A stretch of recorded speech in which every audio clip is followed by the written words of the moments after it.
Baik, assalamualaikum warahmatullahi wabarakatuh. Perkenalkan, nama saya Muhammad Riza Dwi Saputra dari kelas A, Fisika A. Saya hari ini akan menjelaskan atau mempresentasikan subtopik atau pengerucutan dari topik ekonomi Islam, yakni tentang hukum Islam pada kripto, forex, dan saham, terutama di Indonesia. Ini adalah table of content-nya. Oke, lanjut ke pendahuluan. Teknologi finansial berkembang cepat memicu pertanyaan syariah, ya, terutama di bidang ketiga instrumen investasi ini, yakni saham, kripto, dan forex. Kemudian ada prinsip dasarnya. Prinsip dasarnya itu adalah larangan riba, larangan maisir, keadilan, transparansi, dan manfaat sosial, akad yang jelas, objek halal, dan serah terima sesuai kebutuhan. Lanjut, kemudian ini hukum saham di Islam. Jadi penilaian saham itu bersifat entitas, ya. Selain memantau arus kas keuangan dan aktivitas usaha itu, sebagai investor muslim kita juga harus ada persyaratan-persyaratan yang harus kita perhatikan. Dan ini adalah saham itu boleh dimiliki jika perusahaan bergerak di bidang halal. Jadi apabila saham ini bergerak di bidang yang non halal seperti bank konvensional, penjualan makanan-makanan yang tidak halal, ataupun bergerak di bidang wine atau minuman beralkohol, itu sangat tidak direkomendasikan untuk di hold atau dibeli, ya.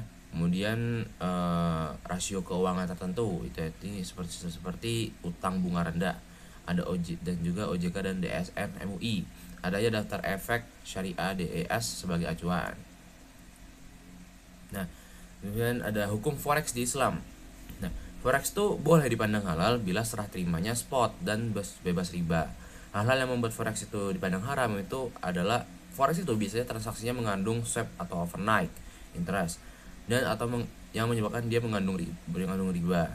Kemudian ada leverage tinggi dan praktik tanpa underlying, rawan horor atau maisir. Jadi forex itu sebenarnya kalau misalnya dimainkan spot itu sah-sah aja. Cuman kalau semisal kebanyakan orang atau trader itu kan selalu menggunakan leverage tinggi, dan bahkan banyak yang mengatakan full margin atau praktik tanpa underlying atau tanpa dasar, ya.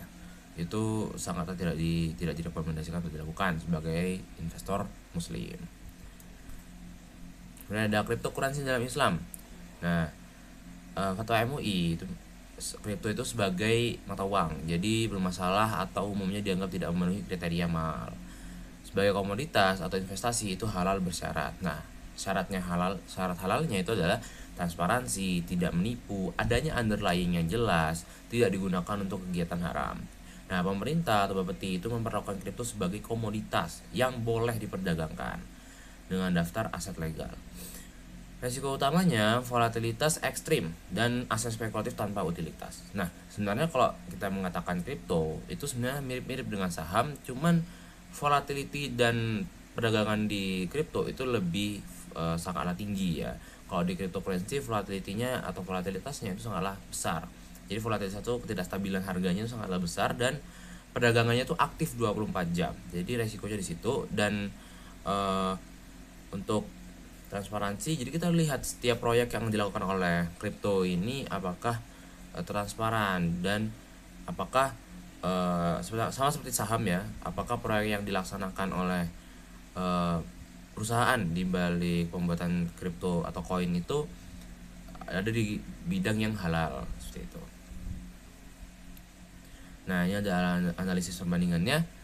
Saham itu halal bila perusahaannya halal dan rasio keuangan sesuai. Forex itu halal jika spot tanpa swap tadi dan melalui broker terregulasi.